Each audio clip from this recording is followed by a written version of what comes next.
বাংলাদেশ সেনাবাহিনীতে বিশাল নিয়োগ বিজ্ঞপ্তি প্রকাশিত হয়েছে। এই নিয়োগে 547টি শূন্যপদ রয়েছে এবং বাংলাদেশের সকল জেলার প্রার্থীরা আবেদন করতে পারবে।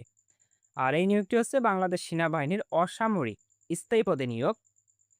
এখানে যাদের শিক্ষাগত যোগ্যতা সর্বনিম্ন পঞ্চম ও অষ্টম শ্রেণী রয়েছে তারাও আবেদন করতে পারবে। এছাড়াও যাদের এসএসসি ও এইচএসসি শিক্ষাগত যোগ্যতা রয়েছে তারাও আবেদন করতে পারবে এবং বয়স 18 হতে 32 বছরের মধ্যে হওয়া লাগবে। আবেদনের শেষ তারিখ হচ্ছে 23 জুলাই 2026। এই নিয়োগে অনেকগুলো পদ রয়েছে। এখানে হচ্ছে ডাকযোগে আবেদন প্রেরণ করতে হবে। আপনি যদি এই পিডিএফ ফাইলটি শুরু থেকে শেষ পর্যন্ত ভালোভাবে পড়েন, তাহলে এই নিয়োগ সম্পর্কে আপনি বিস্তারিত জানতে পারবেন। আবেদনের কোন পদে কিরকম যোগ্যতা লাগবে আবেদন করার জন্য, আবেদন কোথায় পাঠাতে হবে, কোন সেনানিবাসে আপনার আবেদনটি পাঠাতে হবে, আবেদন ফি কিভাবে দিতে হবে। বিস্তারিত আপনি এই পিডিএফটি যদি শুরু থেকে শেষ পর্যন্ত পড়েন তাহলে জানতে পারবেন। আর এই পিডিএফটি আপনি কিভাবে ডাউনলোড করবেন সেই বিষয়টি আপনাকে জানিয়ে দিচ্ছি।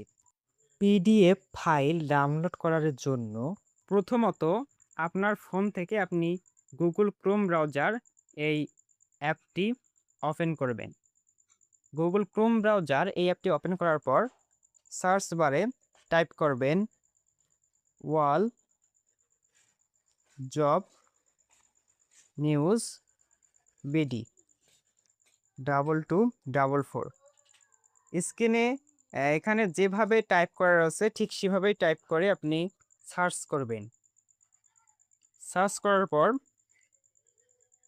সর্বপ্রথম আপনাদের মাঝে all job news BD blogger.com এই ওয়েবসাইটটি আসবে। যদি প্রথমে না আসে তাহলে একটু স্ক্রল করলে আপনি নিচে পেয়ে যাবেন। আপনি এই ওয়েবসাইটে ভিজিট করবেন। এই ওয়েবসাইটে আসার পর এখানে প্রথমত দেখতে পাচ্ছেন সেনাবাহিনীতে বিশাল নিয়োগ বিজ্ঞপ্তি 2026, এই যে লেখাটি রয়েছে এই লেখার উপর ক্লিক করবেন। এই লেখার উপর ক্লিক করলে আপনাদের মাঝে এরকম ইন্টারফেস আসবে। এখানে একটু স্ক্রল করবেন।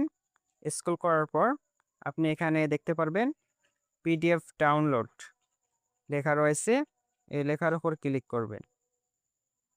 এই লেখার উপর ক্লিক করলে আপনার ফোনে থাকা যদি একাধিক জিমেল থাকে তাহলে আপনি যেকোনো একটি জিমেল সিলেক্ট করে ওকে ক্লিক করবেন।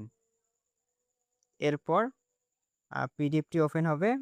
পিডিএফ ফাইলটি ওপেন হওয়ার পর এখানে আপনি সকল পদের নাম দেখতে পারবেন এবং পাশে শিক্ষাগত যোগ্যতা দেখতে পাবেন এবং আবেদনপত্র কোন ঠিকানায় পাঠাতে হবে সেই বিষয়টি আপনি এই পিডিএফ ফাইলে দেখতে পাবেন এবং পিডিএফ ফাইলের শেষে আপনি আবেদনের জন্য প্রার্থীদের বয়স, আবেদনের শেষ তারিখ, আবেদন ফি সহ বিস্তারিত তথ্য দেওয়া রয়েছে। সেই বিষয়গুলো দেখে আপনি যদি আবেদন করতে আগ্রহী হয়ে থাকেন তাহলে যত তাড়াতাড়ি সম্ভব আবেদন ফর্ম পূরণ করে আপনি আবেদন যেই সেনানিবাসে অধীনে আপনার পদটি পড়বে সেই সেনানিবাসে আপনাকে আবেদন ফর্ম পূরণ করতে হবে। আর যারা এখন পর্যন্ত আমাদের ইউটিউব চ্যানেলটি সাবস্ক্রাইব করেনি অবশ্যই সাবস্ক্রাইব করে রাখবেন। আর যারা ফেসবুক পেজ থেকে ভিডিওটি দেখতেছেন অবশ্যই পেজটি ফলো দিয়ে রাখবেন।